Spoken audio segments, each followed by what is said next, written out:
What is going on, everybody? Welcome to Thursday Night CrossFit Talk. Party started. I feel like that intro is more of a banger. Like some of your other intros, they're sometimes like slow. Like ours is just fire. Like It is. So, like to do this, you have to, and this is behind the curtain stuff, but you have to find royalty-free music, or you have to pay for it every time it goes. And sometimes it's hit or miss. Sometimes I can dig for like a half an hour and find nothing. Then the next day, like I get 3 in a row that are just awesome. This one, like I've kept it for a long time. It's fire. So, I just checked out your thumbnail. That is hilarious that you use that picture. Yes, that is me. Yeah, it Which is. one? So I'll pull it up just so everybody can see it. Let me, because there is discussion in the chat about it. Yeah. So this is the thumbnail for tonight's show. Here we go. And so the picture that I used to say that quarterfinals are here. That was quarterfinals. Is Jamie from last year's quarterfinals. That was the thruster workout, right? Yeah. Yep. Thruster row, that open repeat workout. Ew. She gave everything she had on that one. And then she tried it again and only went halfway and said, nope, not worth it. Sometimes you got to make that call. If you know you're not going to beat it, make the call. It's the worst when you try to hold on and then you're looking at the clock. You're like, I'm not going to beat it. You're just holding on for dear life. It's like, no, make the call. Just stop it. Yeah. So that was fun. I was just going through my pictures and I was like, no, that's perfect. It's a great picture for quarterfinals. Might have to break it out again in 2 weeks. Yeah. Or get some new ones when I'm up there in 2 weeks. Let's go. So, Kenneth's already on the TV talk. My TV watching has been down. This week, I actually watched a lot of women's basketball. Carolyne has got me into it, and now I like it better than men's. I think the game is more exciting. And that LSU Iowa game, if you didn't like that, you're not a sports fan.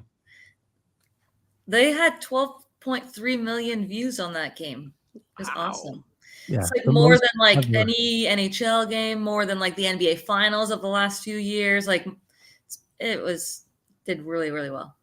The only thing that was a bummer is that Angel Reese went out with the ankle. Yeah, she wasn't the same after. No. Because she was dominant. She kind of picked her shots when she wanted. Like no one can stop her.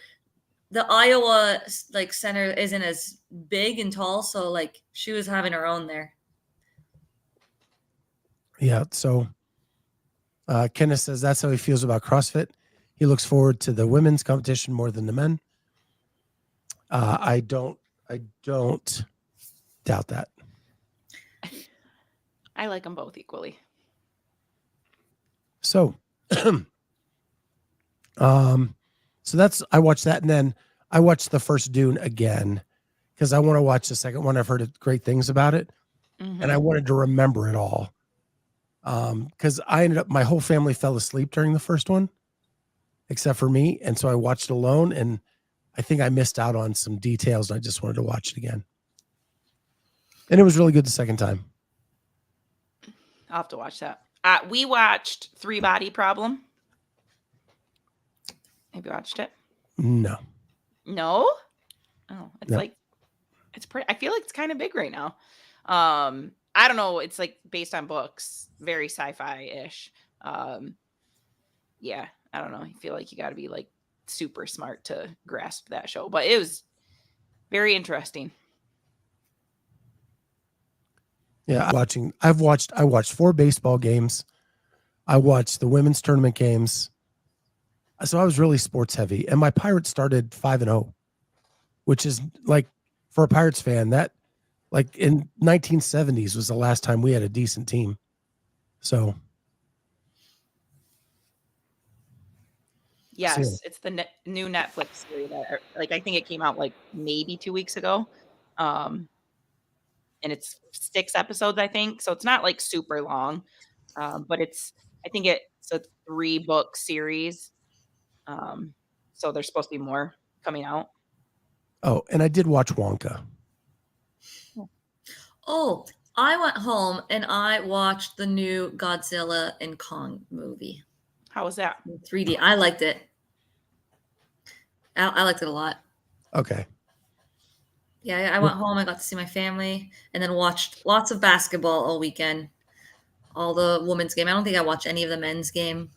And I'm pumped for the Final Four this weekend, Friday. Yeah.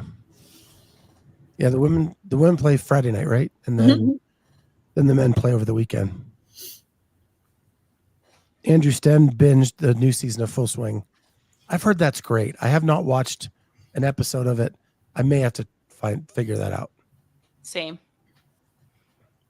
Heard that's good, and heard the Formula One version is pretty good. So, well, that's our TV for the week.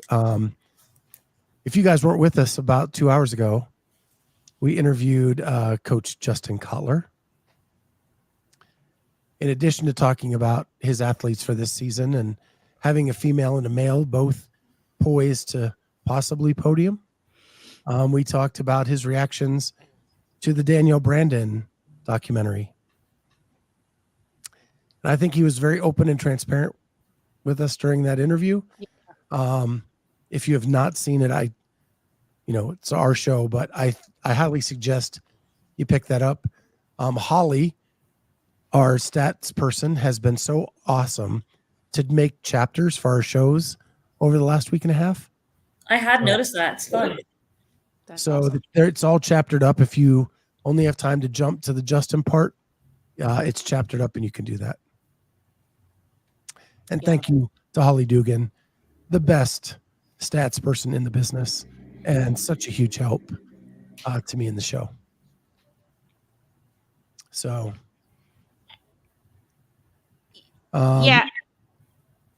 Ken says, I feel like there's still so much more we don't know about the underdog and DBE story, and that's okay. If you listen to the reel I made, Justin said he had to be delicate about it because there are parts of it are just really nobody's business. Right. Yeah, I don't know that the details matter. And I mean, you can tell they are both very passionate individuals. Which is, I think that's partly why people are drawn to Justin as a coach, because he's clearly passionate. And that's a draw about Danielle, is she's so passionate. But yeah, sometimes it's like that can be an explosive environment too, right? Like, who knows? It doesn't really matter. He clearly still cares about her, and you can tell that just by, like, when you still care about somebody and you want the best for them. And that was evident in the wanting to grow. Like, you want to know that, like, she's taken this all in and learned from it and she's growing. That's ultimately what I get out from him. I'm biased because Justin is a good friend of mine. When he came out on this show to say, these are the parts I played in that, this is where I'm to blame, that even caught me off guard because I was so defensive of him. I wasn't even thinking of it in the reverse. And he said, I could have done this better. Which I applaud him for. I'm sure there is growth on both sides of it, So, so that just happened a couple hours ago.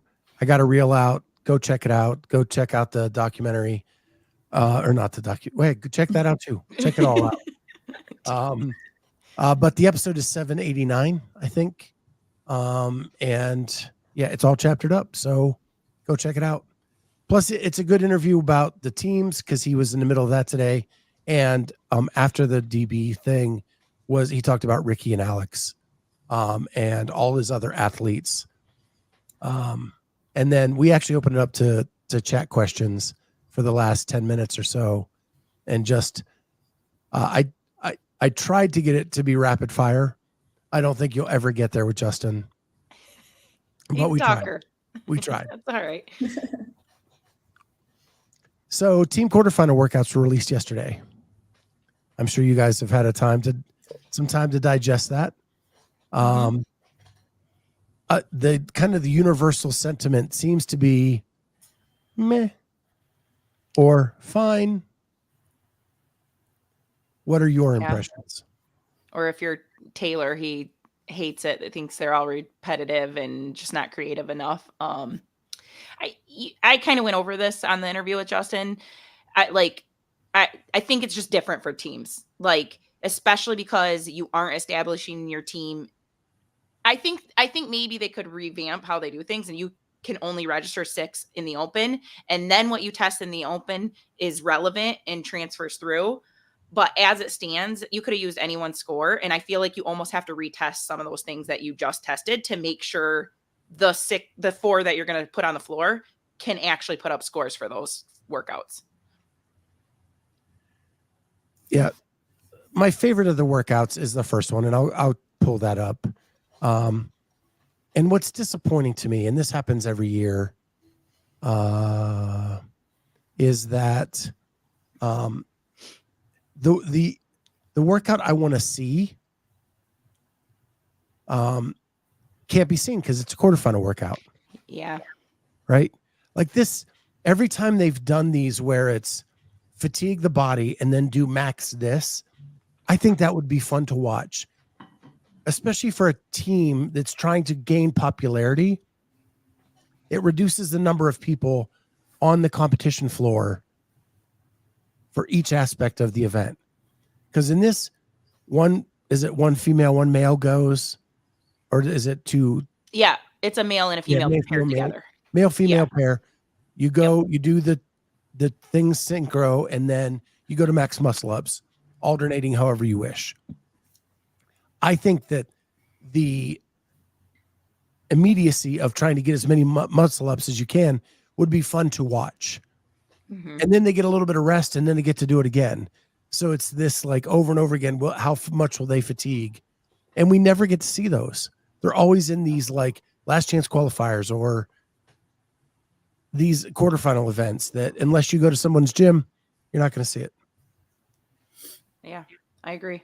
Yeah, so this one starts with a nice interval, 2 on, 2 off, I guess, which they had a similar format at the games last year when they had that ski erg rope climb, seated legless rope climb, and then it was like max barbell of something in the remaining time, and then your partners went, like one was on the ski, one was on the legless. They kind of finished. So you've been seeing a lot of that, like 2 minutes on, 2 minutes off in the teams in the last couple of years. So I do like that. I think the max muscle ups here, you're definitely going to get a lot more of normally the male athletes are a little bit better at hanging on to the rings very long.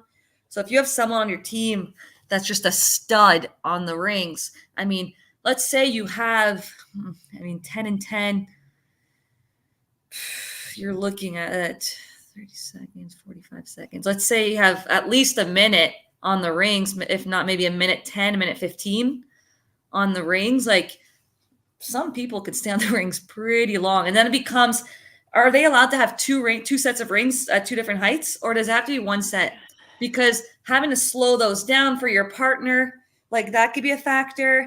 If you have to have only 1 set of rings, if they're allowed 2, then that timing of like jumping on as soon as the other one gets off, like at a different set of rings, could be, the difference between 1 or 2 reps each round, which is definitely, going to make a difference in the long run. But I haven't looked at the standards if they're allowed 2 sets of rings. I think it might be 2 sets of rings. So then as long as it's easy on the camera and they're both in the frame nice and easy, as soon as that athlete comes down, you better be jumping. Mm-hmm. Because then you can maybe do smaller sets if you need to, but I still think you got to have big sets. No trend. You want least amount of transitions here, I think, but I don't know. What do you think? I mean, that's going to be one pair of rings. Oh, wow. Yeah, then you got to stay on longer. And then the height becomes an issue, right? Because if you have a tall guy and those rings are pretty tall, that girl that's going to have to jump all of a sudden needs that male athlete to boost her up. Yeah. So that first athlete needs to stay on for a while, so that, and then make sure that you can have a riser if needed. Yeah. Yeah, but you're putting that in place. You're either throwing her up there or putting a riser in place after he gets out of the way. There's just transition to this that is going to play a role for sure. Yeah. Yeah. I think as many as you can do. Yep. Corey says that Chase says doing big unbroken sets is the way to go. And I think that sounds right. Yeah. If you only have one set of rings, then absolutely. Then it has to be big sets, because you don't want to be playing with those rings, jumping up like you have no time. Yep. Big set. I think by round 3, people are going to be shocked at how smoked they are. You have that front rack that gets your shoulders tired. Then you're pressing off the floor. So your shoulders are tired there. So how much can you recover in those 2 minutes after doing a large set of muscle ups? Like I said, those athletes that are good gymnasts, it's going to come down to the gymnastics here for sure. The weight's not heavy enough that it's kind of everyone's doing those front squats relatively at the same time, unless they're pausing a lot at the top. Burpees are similar pace. So this one's a muscle up workout. An interesting note, the resting teammates may assist the partner in the rings or move and set the riser. Makes sense. Still. I think those athletes are going to want to rest too. And then they need to be ready at their bar to start their burpees right at the minute too. Like, I don't think that they can focus that much on helping out too much. Yeah. Yeah, this one would be cool to watch though. You're right, Scott. Yeah. And then we go to event 2, test 2, 50, 30, 20 reps for time of alternating dumbbell snatches, all team synchro. Wow, what a judging nightmare that is. Toes to bar pair synchro. Yep. Grippy. Very grippy. But 4 synchro, that's just a judging nightmare. It is a judging nightmare. 2 judges, I'm assuming, because they're going simultaneously. Yeah, but the 2 judges then have to be in like really good eye contact. It's probably just synchro at the top, right? Yeah. Yep.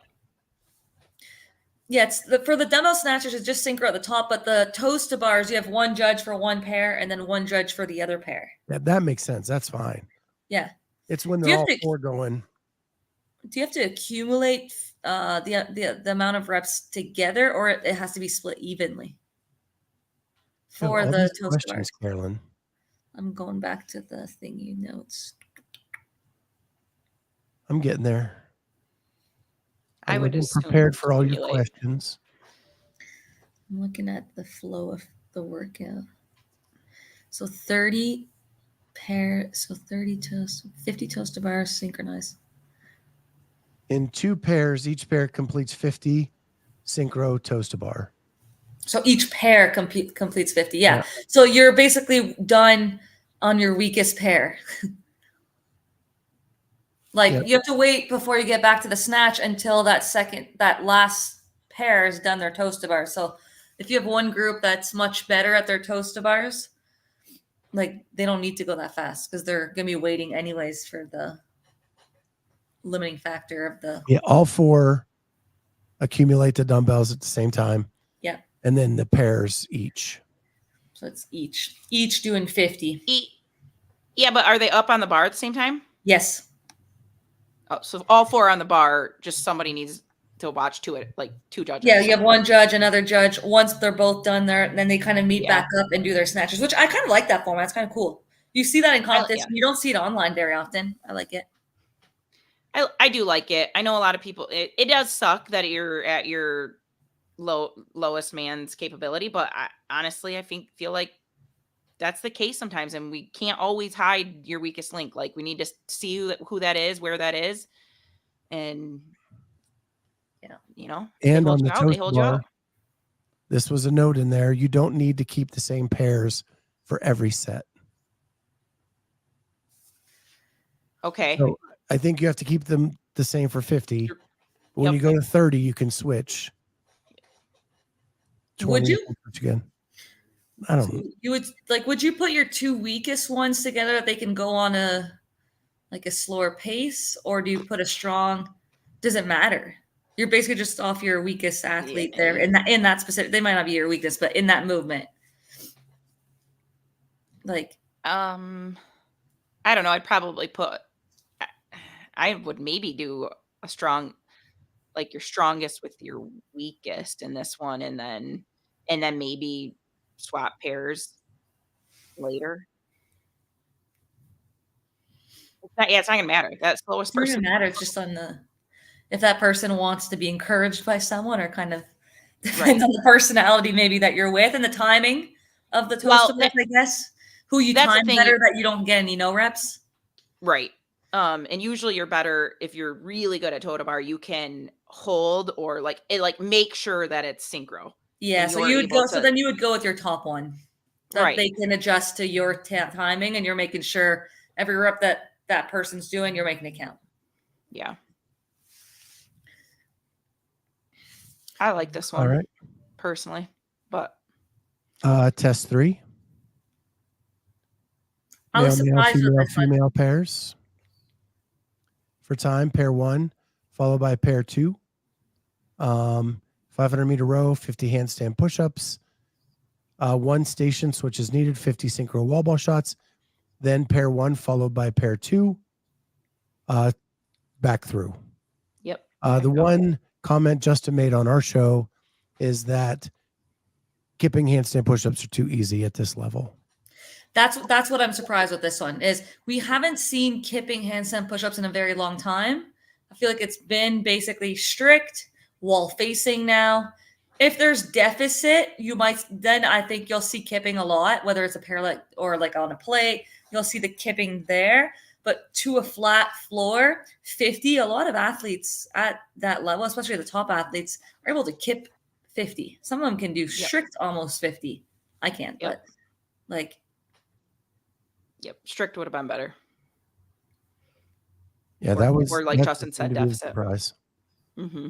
And his big concern about this is what's going to happen at semis. Like, how big of a jump are you going to make? Because you can't go from kipping to then at semis make it deficit strict or something even more difficult. Yep. They can do what they want, Scott. They'll do what they want. Yeah, they can do what they want, but they can't do it. Oh, well, they can.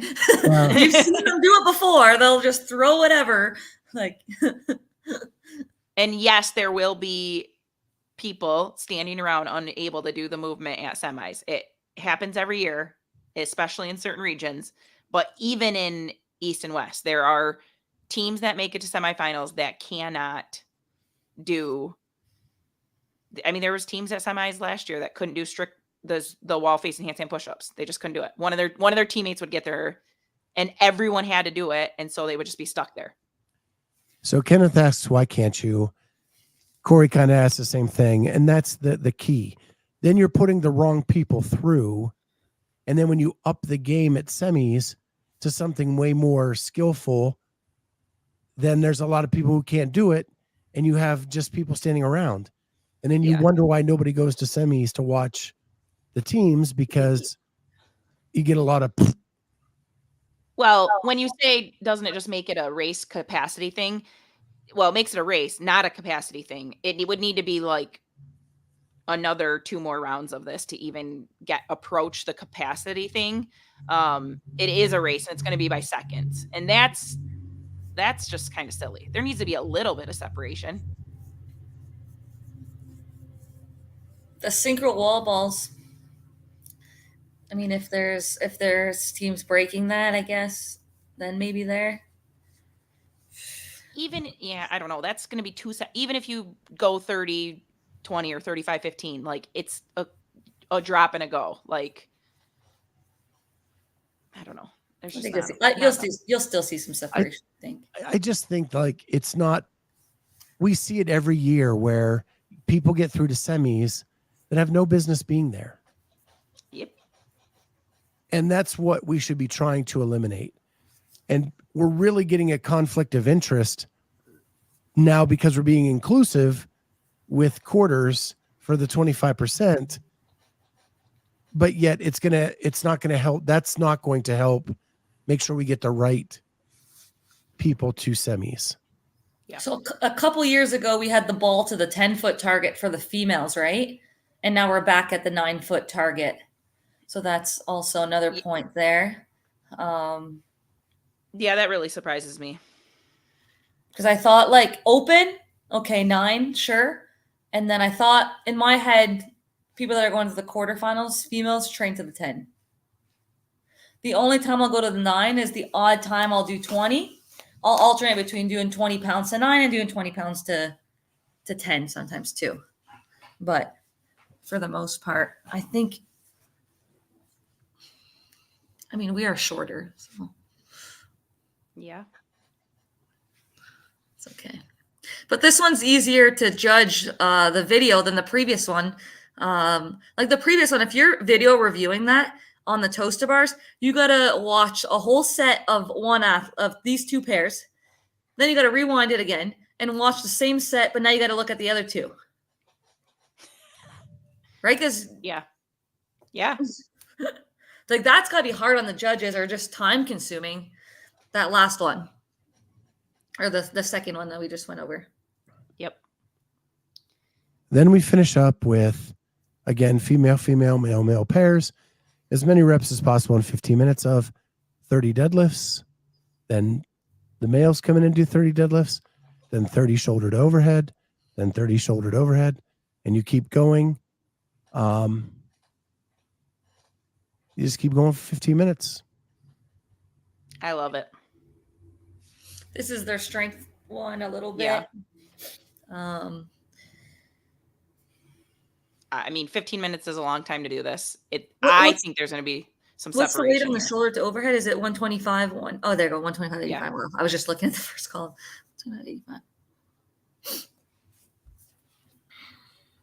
And like that number is interesting too, because like to me, 185 goes with 135, especially for like lower body movements like front squats. I think that 135 is good. Deadlift, I still think 205 is too light compared to the 315. I think 215 to 225 is actually closer to what guys feel on the 315. And then a shoulder to overhead, I think that's where guys are a little bit stronger. Like that's where I see often the 125 with 185. And maybe they just want to keep that consistency. But for many years, it was 185, 135. For at least like squat cleans, front squats, things that were, I guess, more lower body. Yeah. Well, the world's greatest deadlifter is going to say that the deadlift weight is light. Yeah. Yeah. I think if you that's the same weight they would do cleans, right? So like at 19.2 and 16.2, I think the toaster bar double under clean one. 19.2, I think. There's such a big difference between the guys having to do 315 and the girls doing 205. I think at 250, let's go 215, 315. I think is better. The chat seemed to agree. The women's weight seems light, not for the shouldered overhead, but for the deadlift. For the deadlift, yeah. So those are the workouts. Then I have Holly's spreadsheet. Let me. You've shown everyone our notes now. I have her Instagram, which is much abbreviated to present. So. Scott, everyone's reading all our secret notes. There. It's gone. I used to just take the notes and make them the notes for the show. Yeah. Like on YouTube, so people can just see. Yeah. So here's Holly's Instagram. Make sure you follow her at DataWOD on IG. So here's the top 10 games teams. So this is from last year to this year and look at the difference.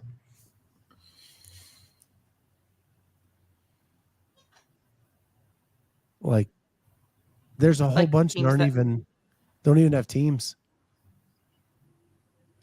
Isn't that yeah, crazy? but like some of those, I would say just, I mean, Mayhem just changed. They just don't have an independence anymore, right? Like, right. It's just still a Mayhem. Mayhem team. So I almost feel like you could have just starred that and put the other team in there as that one. But like OBA is no longer there. Yeah. There's no Oslo team. There are with 109 people qualifying or something like that to the quarters.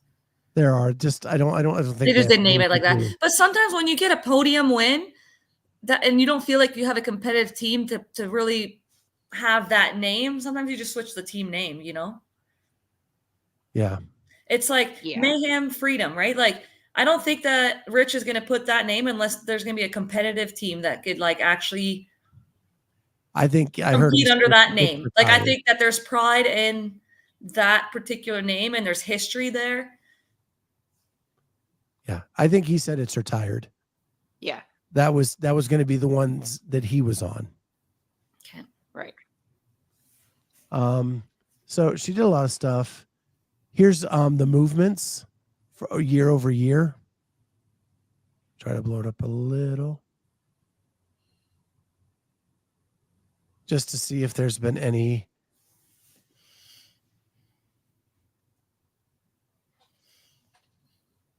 So I think the one thing that I think has happened is in previous years, you have Olympic lifts, you have GHD sit-ups, you have rope climbs, you have handstand walks. None of those are there now. Nope. So there's no snatch, right? There's a dumbbell snatch, but there's no barbell snatch. There's no Olympic lift. And then there's no clean and jerk. So that means that semis, there's got to be just one of them at least. Well, there's both, but one of them. We've had GHDs.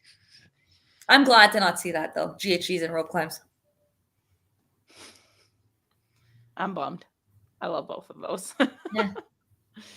They're okay. Like they're not bad for me, but I think there's an advantage in different types of ropes at different gyms. Like our ropes sometimes are so slippery. Or we have one good one, and because we had one good one, it got used so much that it's literally on a thread. Yeah, ours is like that. And that means like I'd have to use a very, very slippery, and it's just like that's a factor. Yeah, I agree. Like most of the other pieces of equipment, I feel like it's even playing game, but rope climbs, yeah. And like I like reaching, like it's a 20 foot that I can just reach to a tape. Like ours is like higher up, and there's a big knot. It's just I don't know. I don't like that. I don't want that to play a factor. So Holly says I haven't gone through yet and look at all the individual athletes from the teams. Holly, you can't. The way don't do that. Nobody is even declaring until probably this weekend, and they only have to declare 6, and it doesn't even have to be the same as semis. I think if you go in right now, you can see who's on the team. If you go into the quarterfinals leaderboard right now, even though there are no scores in, it's blind. I think you can see the 6 names associated with that team. And that'll be the same for semis. And I mean, they're not going to be able to change 2 extra alternates out for semis. They can't do that. Like you have 6 now and that's it.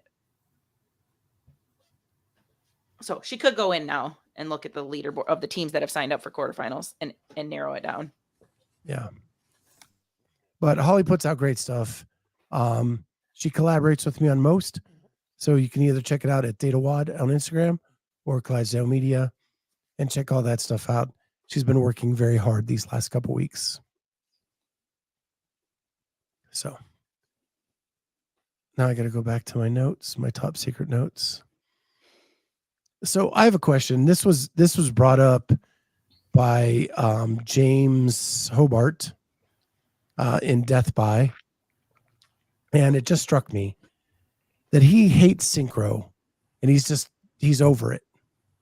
And he wants it. He thinks the teams would be much more fun to watch without synchro. So I want to ask you two, what do you think? Do you think that it's necessary to test synchro if you're on a team, or do we need to get over that and make it more visually stimulating? I would say I personally like to see synchro movements. Like, I think that is visually stimulating. So. And like the one thing that like the whole team has to synchronize all the time is the worm, right? And in an online format, like you have to have some sort of teamwork synchronization, because I think that that's going to transfer more over to, you know, teamwork and preparing for a worm than if you have 4 individual athletes. Like I don't know if I like 3 workouts with synchro out of the 4. I think that might be a little much, but I mean, it's not like every movement of every workout is synchro. So I don't know. I'm okay with it. Yeah. I don't know. I think you got to have the synchro in there. I definitely think you have to have it in there. Here's my argument. I'm sitting in the Coliseum. Teams come out on the floor. We're at 1/10 capacity at that point because people don't want to watch it. And when you get multiple people in small areas, it gets really hard to decipher even who's on what team. You know, add in the no bull lack of color. Like you can't even tell who's on what team, and it's just one big cluster on the floor.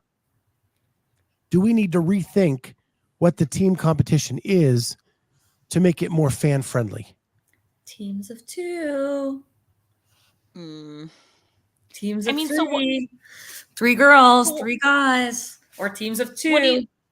What do you want to see? Do you want to see one person go do you want like a waterfall start, someone go to a whole workout, and then someone else come on the floor and do a whole workout and keep doing that until the whole team's finished? Like for me, teams is about the affiliates. And I've never been like a great fan of the super teams. Like, I don't care if you get the 4 best athletes from around the world. If they can't, that's what I liked about Rich's team. They clearly train together and they move so well together. That was visually pleasing to me. I like that they can synchro.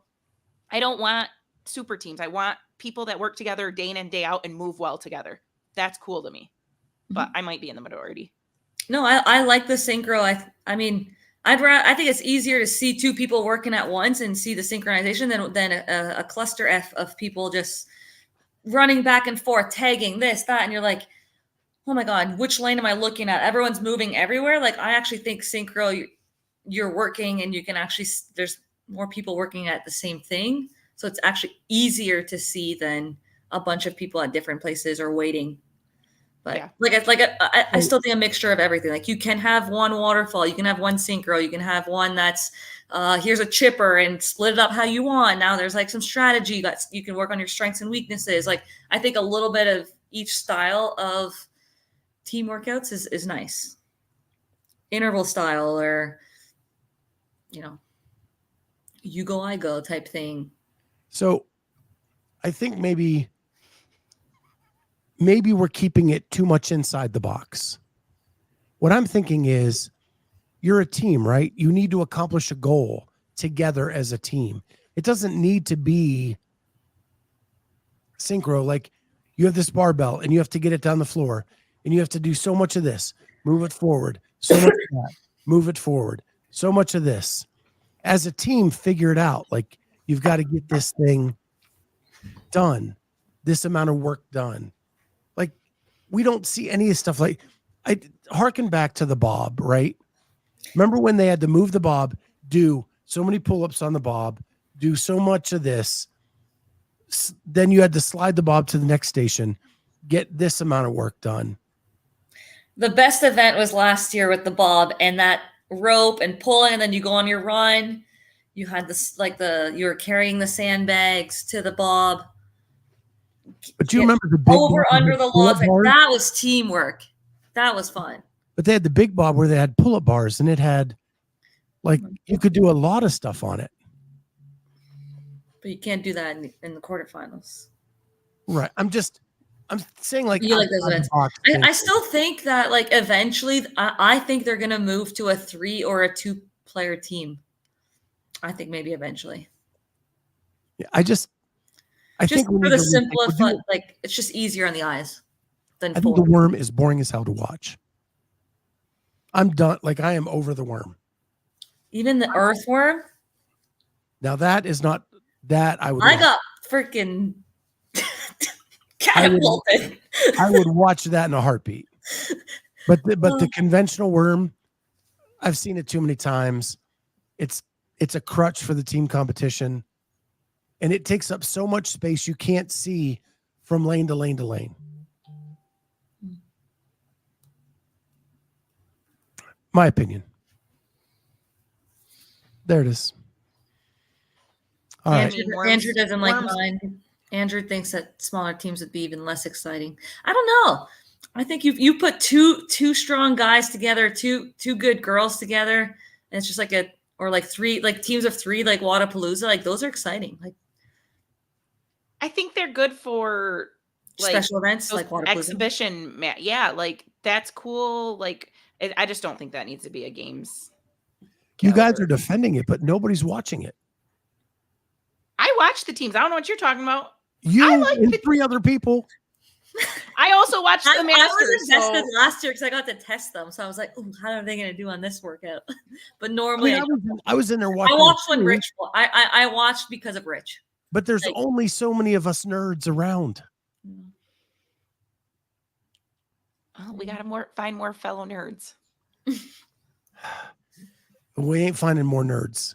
We've got to evolve and bring in more people. We do. So speaking of which, I'm going to move on to my next subject. Unless you guys have anything else to say about teams. Last week, I think it was on Savon, Fee was asked to do a Fee versus whatever for quarterfinals. On that show, she agreed. I have not seen anything followed up with that or anything advertised, so I don't know if they got it in writing or whatever. But we said last week we needed more female representation in these things, and that happened the next day. Yeah. So I was happy for that. Yeah. It is obvious that there is a community starving for this kind of content earlier in the season, and that it can be done without full-on production. Right? So, is this the future to grow the sport? Because this is how people are going to know new people's names, or people who haven't gotten exposure get to know those athletes. Can this be replicated and done throughout not only the elite division, but the age groups as well, and even adaptive? I don't like, and I'm not naive enough to think they're going to bring in the numbers of the elite, but right. I mean, I think if the right people consistently promoted these additional things, maybe, but I don't know. If CrossFit doesn't promote it, I think it's just within the community of people that watch. Like, let's say it's Sevon's people that are just watching, or barbell spin people that are but you need, for it to actually be bigger, you need CrossFit to come behind it and be watch, Fee versus the best at Crash or whatever it's going to be, and then show some clips and then draw some attention to it. But if CrossFit doesn't buy fully into it, I just think it's just within the super fans of each media outlet. Yeah. It's the same people that are watching it. It's the people that are already fans. It's not growing in new fans, I don't think.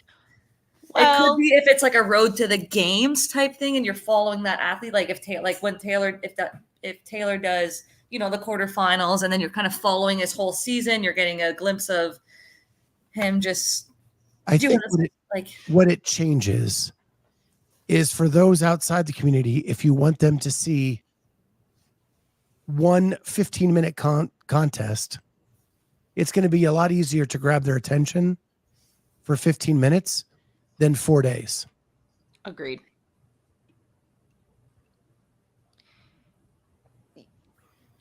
I mean, I think it is a way to introduce new athletes. Just some, like, whether it's Savan or barbell spin or whatever one you want to say is like the biggest one. If they're going to do one, they probably should bring in other names occasionally to try to introduce new people. I think that's how it's going to grow. Like, whatever becomes the hub of this. I mean, like, I've tried to, we're trying to offer that. I'm trying to give you the Versus series every week, but we have a much smaller following, and unless Savan talks about my Versus series or shows it or gets some, like, it's not going to get the thousands of views that he does. I mean, we're trying to offer again, it to you guys. You would need CrossFit to be like, hey, this is a cool thing, because now, it gets posted on the CrossFit Games or on the CrossFit pages, and that draws even way more even than someone like Sevon or Be Friendly or Get With the Program. All those, there's so many. Yeah, it would be cool if CrossFit would at the end of the day, you need it's CrossFit that could really push it even more. Yeah, and I think that what we're doing with the 3 age groups in there really is cool. more up their alley of showing absolutely varying levels. Like, it'd be cool if they would just share the reel or it's just anything. Yeah, it's just your workout, everything. Yeah. So I think smaller snacks are going to be better at drawing in new people than a big long competition. But I brought up something right after this show started, a year ago, when we first started doing this, Jamie, about championship belts for specific movements. Mm-hmm. CrossFitters would never get it. So hold on. CrossFitters would never win it. Hold on. This coming week, we're going to have Jake Berman versus Colton Mertens for the fastest 100 burpees. Is that not exactly what I pitched a year ago? You did do the burpee. I can't remember if we did. Well, I didn't bar name facing burpee specifically, yeah. But you pick a movement, or you pick a hero workout, or you pick something that you become the champion of. You win a belt that says you're the greatest, and you keep that belt until some challenger comes and beats you. Yeah. And the thing about a burpee is it's not exclusive to CrossFit. So if you have the burpee champion, 100 burpees for time, and someone wants to take them on and they're not from CrossFit, that only is an opportunity to gain more people. That's true. Right? Yeah. And you could do that with pull-ups. You could do it with muscle-ups. You could do it with... Yeah, it's just most of the movements would not be pure CrossFitters. They'd be specialists in Olympic lifting. They'd be a gymnast. They would be a rowing person. If it was most of them were more generalists than specialists. And even if we do have a specialty in CrossFit, I'm sure if there was someone outside of CrossFit that would be better at that particular thing if they knew about it, type thing. Yeah, but aren't we trying to grow? Yeah, for sure. Right? And we want to expand outside the walls. Yeah. I'm excited to see the burpee one. And the burpee one's what, 5 minutes tops? Oh, they're going to be faster than that. Oh, yeah. But you have a whole show in less than 5 minutes. It's going to be like Kentucky Derby or those events in sports where people get all pumped and ready, and there's a pregame, and then the actual thing is only a few minutes long. Yep. I'm not trying to get rid of the methodology. I'm not trying to get rid of what CrossFit training is around the world, but you have to get eyes on people, right? And we're not growing right now. So you got to grow somehow. I agree. So they're not gimmicks, Andrew. There's going to be standards for 100. You name a standard for it, and you can make it the CrossFit standard. And if Colton beats Jake, he gets the belt, and he gets to tout that he is the fastest burpee person in all the land. It's not a gimmick. It is not.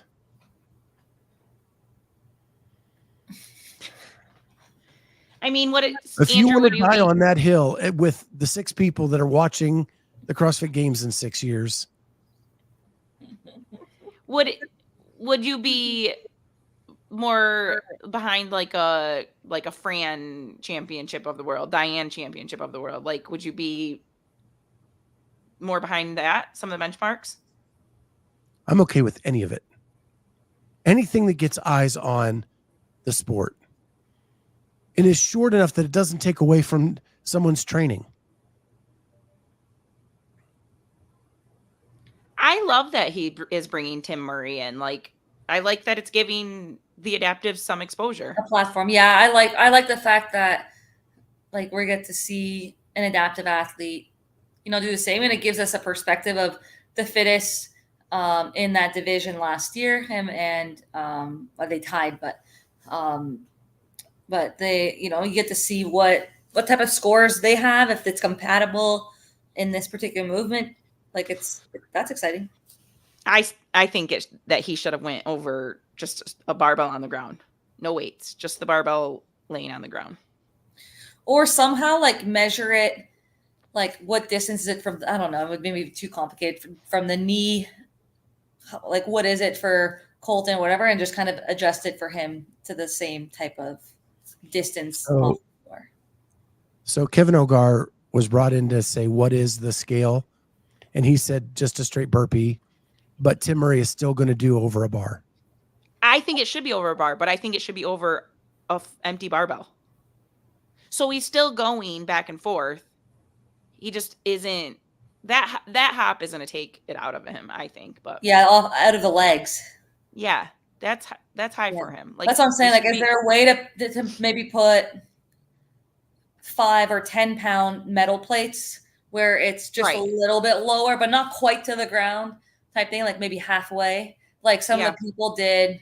I think it was OPEX people a few years ago in 16.1 when you had the overhead lunges and burpees, and you had a group of people that did the bar facing burpees over. They had all the change plates. Oh, nice. And then that became a rule of, no, this diameter actually needs to be for bar facing burpees. Yeah. I might be throwing OPEX under the ground or under the bus, but I think it was someone from that gym or something. Yeah, I remember it happening. I don't know who, but yeah, I remember the picture sitting IG. So something like that could be an adjustment. So you both are good burpee people. Mm-hmm. Could you take someone on one-on-one and win? Who do you think would be your toughest competition? In 100? I mean, I feel like there's people that trying to think some of the fastest girls. Emma Carey would be hard to beat, I think. Yeah. She's just someone that just, like, she's that Emma Carey. I think McQuaid's really good. Fee would be really good. Holta, Cara. Mm-hmm. Jamie Green or Simmons. I mean, these are your open type athletes. Mm-hmm. I'm naming the people that are the best in the open right now. Like people that are just good at burpees and suffering and feet. There's a lot of people. I don't think I could beat. And probably there's a bunch that I'm not even thinking of, and they would be beating all of them if it was just a burpee. Because normally they're limited by something else in the workout. Yeah. Probably that mirror jam would win. Yeah. I'm excited to see what she does at You want us to do it and see what we get? Is that what you're asking, Scott? I don't know. We could do our own. Scott's mad right now because Andrew tore down his idea. You can tell. He did not tear down my idea. My idea has been out there for a year, and now people are doing it. Yeah. So it's only made me stronger. We got to get the belt though. Yeah. Like the Fuselier belt. Yep. That's cool. Yeah. Now, that's cool. If you won like the deadlift, like 50 deadlifts for time, and you won that belt, wouldn't you hang it up and be really proud of it? I don't know if I'd hang it up, but I'd be proud of it. Yeah. Cool. I mean, it would be cool. Yeah, for sure. And the reason I bring this up is there are people making attempts at this, right? The reps ahead, all that kind of stuff. Yeah. The reps ahead is a really good concept too. I like that. Did you watch Reps Ahead yet last week, Scott? I have not. Every time I tuned in, it hadn't started. And then I got into other things. Easter weekend was just busy. Yeah. With family, so I watched the Reps Ahead. It was good. That one's just dependent on what type of workout you're going to program you just don't know, because sometimes you can just hit a wall and all of a sudden that person just takes the lead. Like, you just don't know. It's hard to predict how the programming will turn out. And I mean, that's sports really. But I like the concept of it where it's like you're trying to beat the person versus the workout. And it's like, maybe you just start really fast and see if the person kind of reacts. And then you get put in a red zone really fast. And all of a sudden, oh no, you got to come back, but then maybe it's too late. And I like that. There's some strategy involved. You can pace off someone, or you can just kind of wait for your turn. I don't know if you guys saw Tim Paulson's idea. I have not. But it was like Echo Bike to get reps ahead, and then you put it on a monitor so you can see where each person is. And Tim goes, it would come down to who was willing to die in the sprint. Like, why am I not surprised? Yeah, that this is his idea. But the full send. Isn't it a cool concept? And it may not be something you want to participate in, but there are people like Hopper and Tim and Roman who would jump at that chance. And to watch it where you had to get like 10 cows ahead, and like there's gamesmanship. You know what that reminds me of is the foam rolling game where two people on the assault bike, and then you're kind of waiting until, and then you go and the other person matches, and then you're just like, okay, you win. And then the foam roll. Yeah. Do you know which game I'm talking about? Yep, we do that. We've done that at the gym. That's what that reminds me of. It's just like, can you match it? You kind of react to that person's effort. That one's tough. And then all of a sudden you're just like, no, I give up. Like, go take the lead. Yes. So that's enough about that. We'll keep bringing that up, because I do think, one, I want to do something like that. And I told WODZombie last week, like, if he needs somebody to jump in and help him with Fit Wars, I'm willing to bring that back and try to get that going. Yeah, I love that one. That Colton and what's his name? Scott Tetlow. See, that was cool because you pick a workout that both of them are good at, and you just Fit Wars. Yeah. I like that. Get a neutral party to program it, and away you go. Yeah. Anything to get athletes exposure. Yeah. That I'm all in for. So on the next bit of news, Be Friendly Fitness published an article today about the serious contenders in the North America East Semifinal. And my two co-hosts were both named in that article. And Lex was on the podcast today. If you watch it, she was the analyst on there too. She hasn't done a podcast in so long, and she was on there, so you'll have to watch. I made an appearance at the end for like the last 20 minutes. Oh, but that's awesome.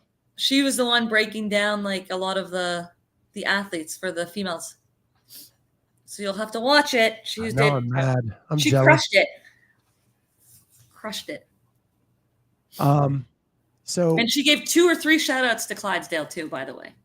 And to you, Jamie. Aww. So you'll have to watch it. I'll watch it right after we get off. So where Carolyne appears is other serious contenders. He named, I think, like 10 athletes.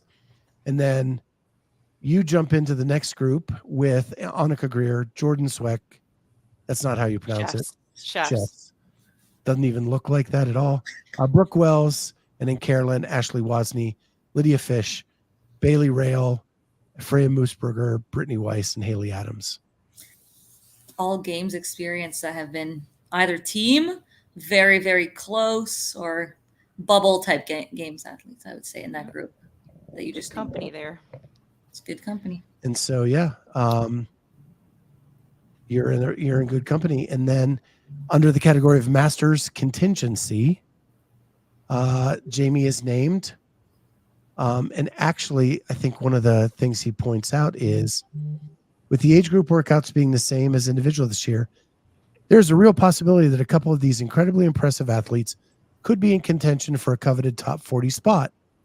If they do claim one, it will be interesting to see if they decide to compete at the live semi or forego it and focus exclusively to try to make the online semifinal for age group. But he mentions that a couple people were in qualifying positions. You, Amy Morton, and Brittany Bolela, and Tammy Gayorkos would all be going to the North America East semifinal if the Open was the determiner. Yeah. You all finished in the top 40. Yeah. Jamie, when would your semifinals be? It's May 8th. See, the timing works though, because the East, we're week 3. Right. So we're the last week, we're the first weekend of June or last weekend of May or something like that. Yep. So that would actually be a good timing. Like if you qualify, you're going, right? Oh yeah, I would still go. Yeah. Yeah, for sure. You can say it's been a dream of yours to be at semis. Well, yeah. I mean, I don't get those in-person opportunities. I'd have to take it. 100%. 100%. And it would be a check off the list. Yep. That's going to be, no offense, probably a better experience than what you may get. We don't know, right? For the Masters games. Like we just don't, there's so many unknowns, and like that's probably, yeah. Why would you turn that down if I'm a master, which I am next year? I'm talking about like if I'm a young gun right now. Me next year, if I were to qualify for semis, like I'm in both, like I would be doing both, right? Mm-hmm. I think Amy's got a serious shot. Amy's great. She's so good. She's always done well online too. And Lex talks about her too in the podcast. Like you have to be good at online to qualify for the top 40 because some people are like only good in person or only good online. Like Amy's good at both. Like I've seen her do some good stuff. Yeah.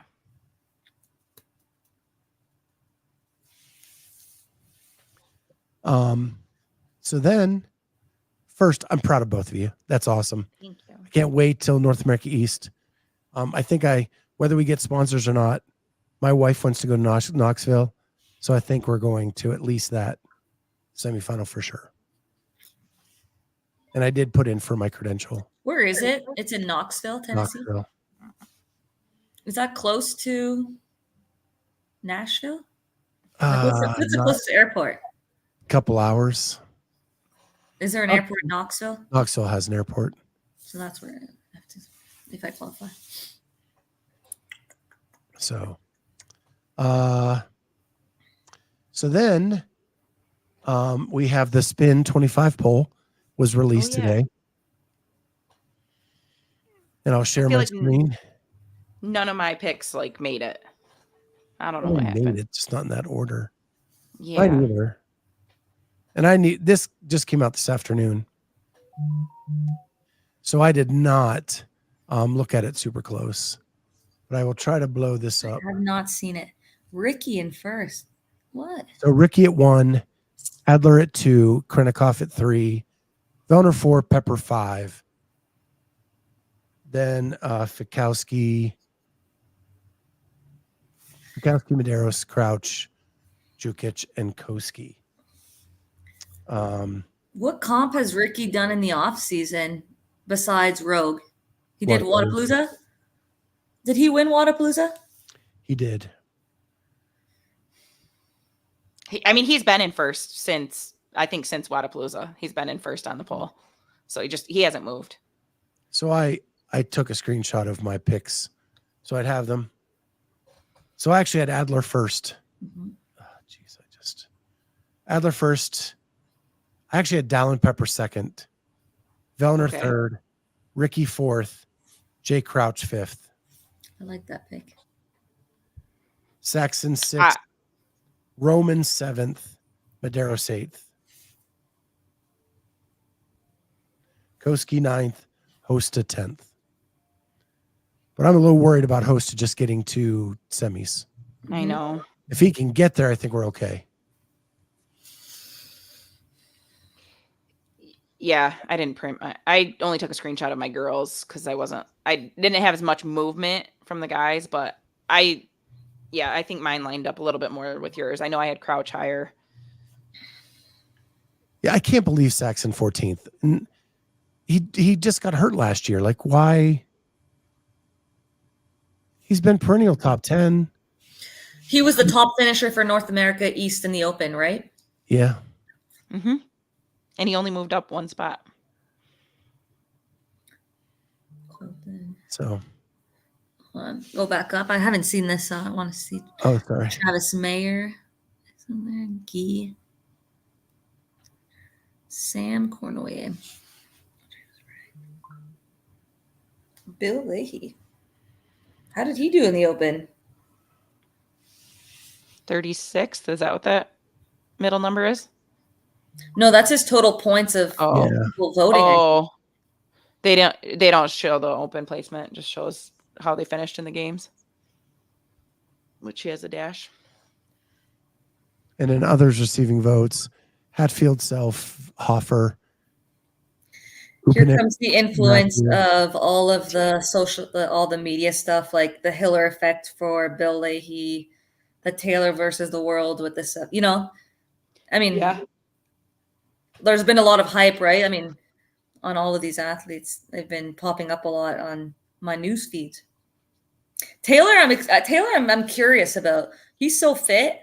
If his knee is healthy, like for squatting, I know. He keeps saying he's not going to go to semis. I'm like, you might do. Really good. I'm really impressed by him. So then on the women's side, there was a switch at the top. Tia drops to second. Laura goes to first. Emma Lawson in third. Alex Kazan, Ariel Lowen, Gabby McGowa, Raptis, Brandon, David's daughter, Powers. Haley Adams to 11th. Emily Rolfe 12th. And then you can read the rest. I can't believe people has to have Brooke Wells at 16. That's I took Brooke out of my top 25. I took a lot of newer ones entered this time around for the girls. Yeah, Spiegel, McQuaid, Greer, and Anganese. Mano Anganese has done nothing but show she's capable. She's great. When I competed at Rogue 2 years ago, I was extremely impressed by her. Very impressed. I actually took Amanda Barnhart out of my top 25 as well. I like seeing Paige up there like that. I feel like she's a consistent athlete that a lot of people always forget about, and she keeps getting better though. I like seeing that. Yeah. The top is so tight. If Tia is really compromised, when you get past Laura and Tia, the Emma, Alex, Ariel, Gabby, Alex, I think is super tight. I don't. Emma Lawson's not in that group to me. Well, Emma Lawson is in that group with Laura and Tia. I'm being modest because I have Emma winning. I do too, Scott. I think that she's in that group. And I think the next little tier is what you named. but I think Lawson she's up there with those two. So I actually pulled Tia to 5th on my poll. I mean, I only moved her to 3rd. I just pulled her down. If her wrist is hurt, I agree. She probably needs to come, way down. I don't know. She'll either make it and probably be pretty good by the games and still finish here, or she won't make it. I think those are your two options. she'll do what she needs to qualify. Well, then So she's I probably in actually- a podium. I wanted to put Ariel back on the podium. So I went Emma Lawson, Laura Horvat, Ariel Lowen, Alex Kazan, Tia, Gabby, Alex, Paige. Wow. I think Yep, Paige is about to make a jump into that second tier. It's hard. That second tier is good. Like, Yeah. I still have her down in 13th. but Paige is good. She was impressive last year at semis and had a great games. She had a So great semis. I mean, I wouldn't be surprised. I'm just saying that second tier after that, to me, the top 3 is consistent. They're good. Like if Raptis is healthy, like she was so impressive last year at the games.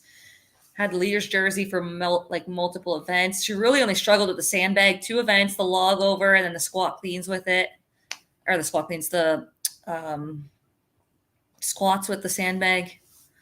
Other than that, like she was really good. Yeah, I really, my thing with Paige is she just turned 21. Mm-hmm. Like it seems like she's been around forever. I know. True. But it and she's young enough that she can make the bigger leaps. Like she still has a pretty good upward trajectory. Would you put Danielle in that second tier too? I don't know. She's right there. Like she's my next person out of that tier. I have her right behind Paige. Like catching at the games is so good though. So good. She's just doesn't matter. She even looked incredible at semis last year. Oh yeah, She looked like a different athlete to me. She finished second at semifinals. Mm-hmm. But I'm just saying, like She was a different she's a athlete beast last at the year. games. Like she's a great runner. She's great at most things really. If she can make it out of, she's not in Europe, she's in the West. But like if she makes it to the games every year, like she's always within the top 10. Here's my thing with Danielle. Like we don't even know what's going on. Like I know. Like her documentary, they didn't even say the word brute. Right? She's not in Jacksonville with the brute team anymore. She's in Nashville, but she's not with Proven. Like what's going on? And is she getting coaching? Is she? Yeah, I think her Coach L or something like that. Yeah, I think she's She's still coaching a few athletes in that area. Maybe that's good for her. Maybe. Just do her thing. It's weird. I thought her and Dalen played well together, so it's a little weird to move away from that. I would not give up a training partner like Dalen if I had that opportunity. Well, if the rumor mills are correct, maybe she left for another reason. I guess I haven't heard these rumors. I don't know them. So, all right. So that is the Spin Top 25. Looks like we're doing a monthly now. Sweet. Which is cool because there's a lot going on. We'll have quarterfinals between this one and the next one. So we can make some changes then. And John Young brought back the mountain. But before we talk about that, if you did not see the Spin last night, I have a recap for you. So I'm going to go ahead and play that just so you can catch up on the Spin from Wednesday night. Listen, I think Mertens has potential to be Don't say. I don't think I would predict it. What'd you say? What's up with your internet, bro? You're cutting out again. Yeah, Dude, you I'm and trying. Tyler I are don't know what you struggling want me to today. do. You're probably I making think great Mertens- points, but we can't hear any of them. Oh, are you serious? This is what I remember from it. I had a hard time listening to it yesterday. So that was Oh, good. the spin from last night. If you missed it, that's In a that's a nutshell. complete wrap up from last night. So John Young and his dial-up internet. So I'll show the mountain if I can find it. I didn't have this prepared for some reason. Here it is. So here's base camp. I'll show that first.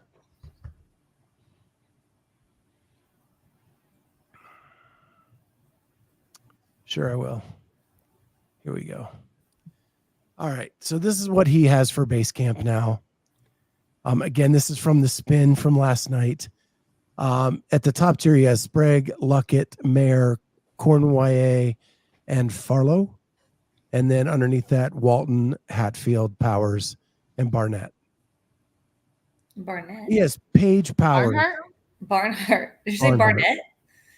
Sorry, Barnhart. How can you have Paige Powers and those other three in the same level? She was top that's weird. 10 at the games. Top 10. Nobody else on this base camp was top 10. Yeah. I agree with all I of mean, these. Barnhart has except been for- top 10.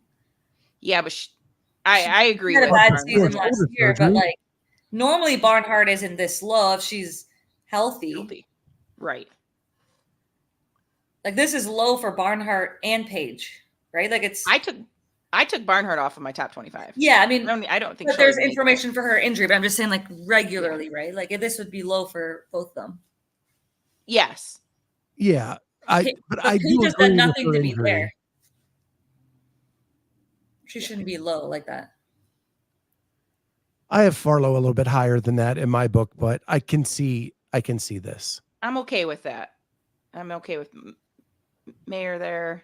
Yeah. It's just Brandon Pages. Luckett. That doesn't make sense. Like And then, to me, I would switch and put Luckett at the bottom one because it's been a while for him. Yeah. well, Now and he's entering base camp, like he's moving on up now, Yeah. I'm going to piss Corey off now, but Luckett did what he always does well. He's a great open competitor. But that's why, like, he wasn't in this before. No. So I'm saying he enters at the bottom level. Agreed. He should be on the bottom line.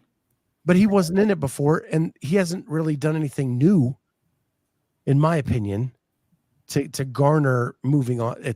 Okay. So then we have the mountain, which it's combined male, female, and okay, that didn't work. I thought if I changed the stuff in that window, it would change, but no. All right, here we go. So here's the mountain. And okay, I'll let you guys talk. Can you even read it? Yeah. I'll zoom into full screen here. So essentially, the bottom rung is Saxon, Emma Tall, Yella Hosta, Karen Freyova, BKG, Colton Mertens, and Jason Hopper. Wow. The next rung up is Koski, Jay Crouch, Haley Adams, Sam Quant, Lazar Jukic, and Katrin Davidsdottir. I mean, I don't see how Haley's on the same rung as Jay Crouch and even Katrin. I mean, if you go off her history, she's probably the top American that's never podiumed. Like, you look at her finishes. She's like 6th, 5th, 4th. Like, she's has all these top 10 finishes and close to top 5s.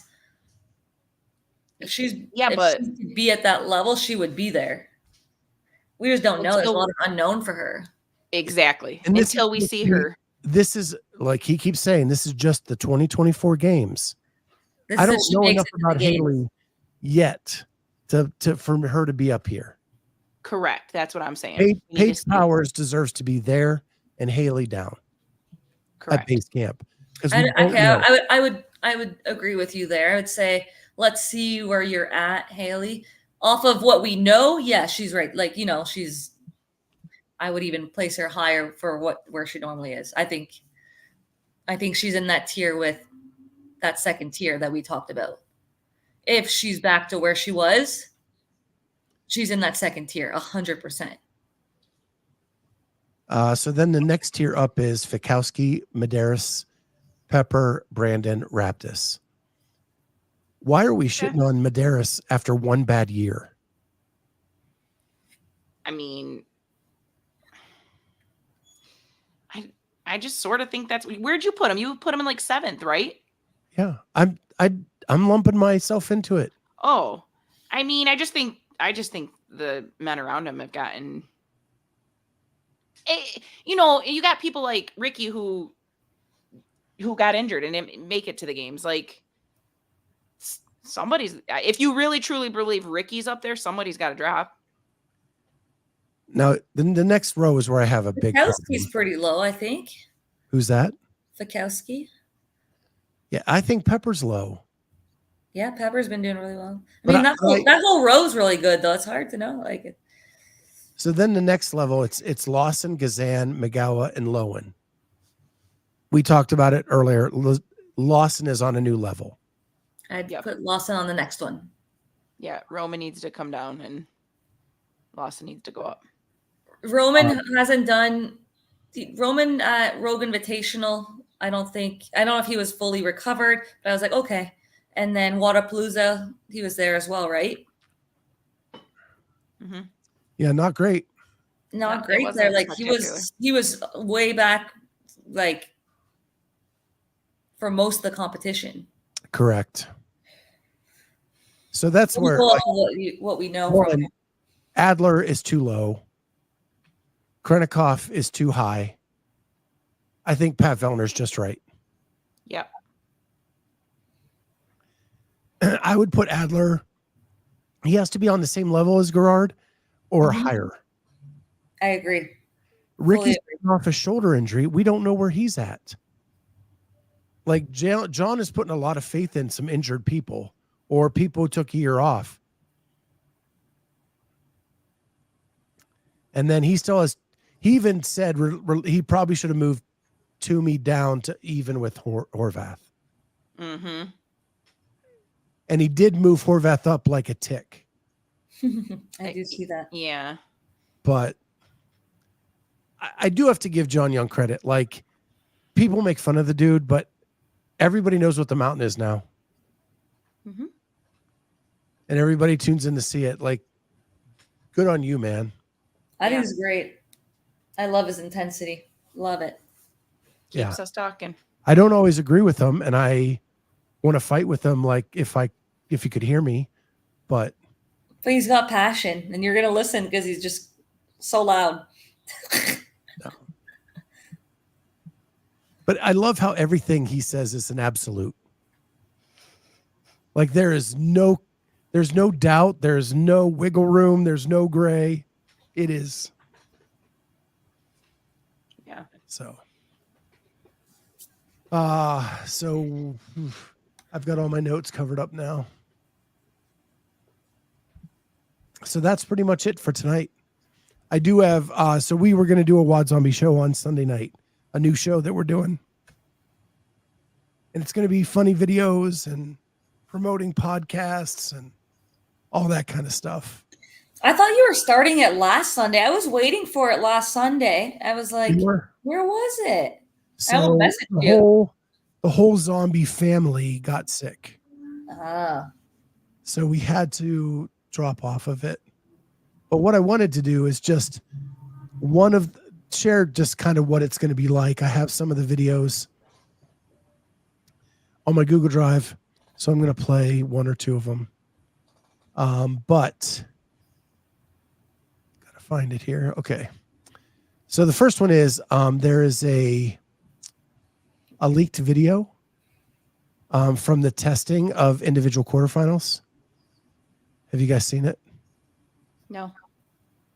So it'll give you a hint at what maybe one of the quarterfinal workouts is. Is this a joke? Of course it is.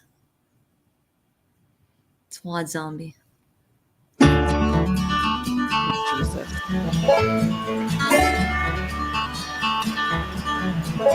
I would actually like this. Not gonna lie. Why can I see you doing this? Yeah.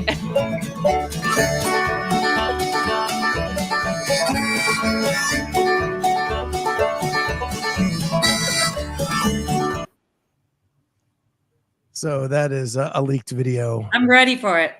I've had lots of practice of that. Just minus the horse. Yeah, I feel like you would crush that. I would like that. Bring it on, WODZombie. Actually, I'm the one that made that one. Oh, nice. I was channeling. So these are all ones I channeled my inner WODZombie. I'm gonna ask Annika if she ever practiced like that, because she is back, I think, a little bit to riding her horses. I've seen on her stories. If she ever practiced that like that, we should ask her. So the next one is, do you ever go to a track and field event and the starter didn't put blanks in his gun? No. That sounds awful. Are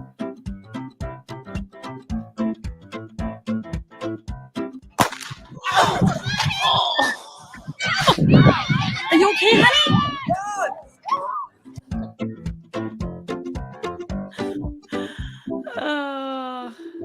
I've seen that video. Yeah. Poor girl. Poor girl. Sad. That gives you a taste of what we're trying to put together. All right, we got to watch that show then. Yeah. So I don't know when we're starting it up. I got to get with WODZombie and find out when he's going to be back to health. But those are all from my mind, channeling my inner WODZombie. And then he was going to put together some, and we were just going to go back and forth, kind of like a weekend update or something like that. So, and promote other podcasts as well, that where we saw like interesting things. So, and in that vein, like if you haven't seen the Hiller one about standards, sometimes I forget how important standards are.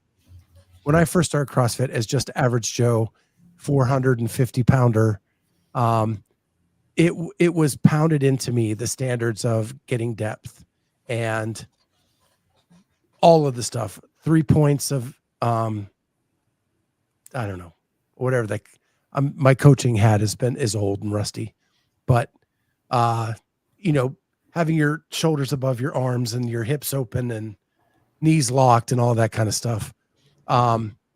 It is important because at the end of the day, it's about movement. It's about being able to move in our older age better. And that movement is important. And I thought the video that Andrew did about that was good, Andrew. Like that's why it is important. Have we gone over the edge of being like the bat signal in everybody's video? Maybe a little bit.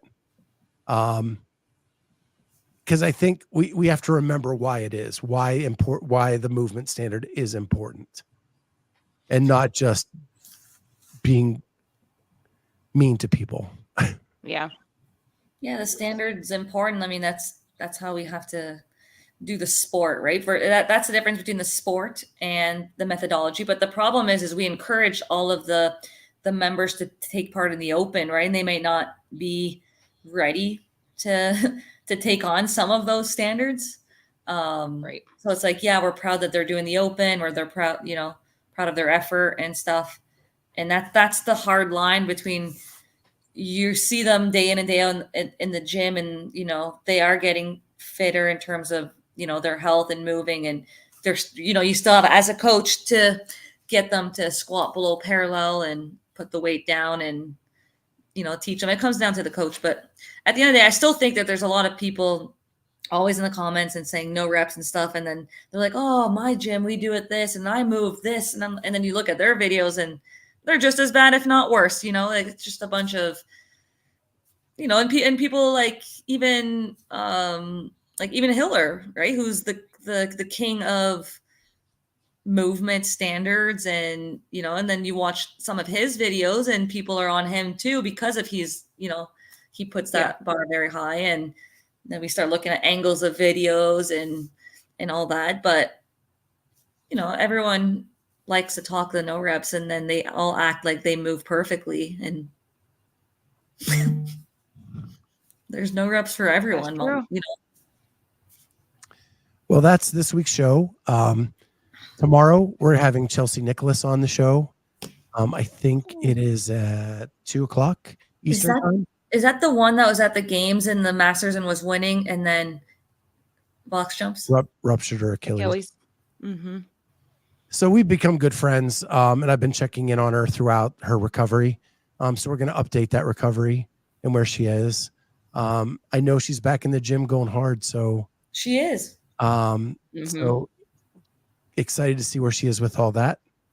And then Tuesday, it's not even out yet and announced, but Rebecca Fuselier, the champion of 24.3, is going to be on the show 10 a.m. Tuesday morning. That just got confirmed today. So you're back to doing a lot more interviews lately. I don't think I'm ever going to go back to the breakneck speed that I was at. Yeah. But I am going to pick up a little bit of a few here and there. Kind of, you know. On your own terms and. Yeah. Semifinals, there's less semifinalists this year, but I do love doing the semifinal interviews, getting to know the athletes that maybe not everybody knows. And those are usually shorter. So I'll still probably do those. But yeah, super excited. And I have a couple more, fishing lines out there. But with quarterfinals, I know that week will probably be low volume of interviews. But then I'm going to be in Michigan with Jamie, filming her and Haley and Jim, doing their quarterfinal workouts. And we'll probably do some live shows from that weekend and with everybody there. So that'll be fun. And we'll check in with Carolyne, see how she's doing. Yep. I know she's a tight to the vest scorekeeper. I am. We'll have to wait till the windows are closed. I just get very nervous on I don't know. I don't know people's scores a lot of times. So I'm just like, where's mine? And I don't want to give people a redo, and I don't know. Yeah, I get it. I have to find people in different regions, I guess, that I can maybe share and see how they are, because I don't have a training camp to kind of gauge where I'm at and if I need to have a better kick in the butt and go harder. Yeah. We'll probably check in with you Saturday night after the scores, the windows are closed. Yep. And the leaderboard goes live for at least the first couple. Yep. And with that, thank you for everybody in the chat. You guys are awesome as always. And we will see you all next time on Thursday Night CrossFit Talk. Bye, guys. And I don't have the ending ready.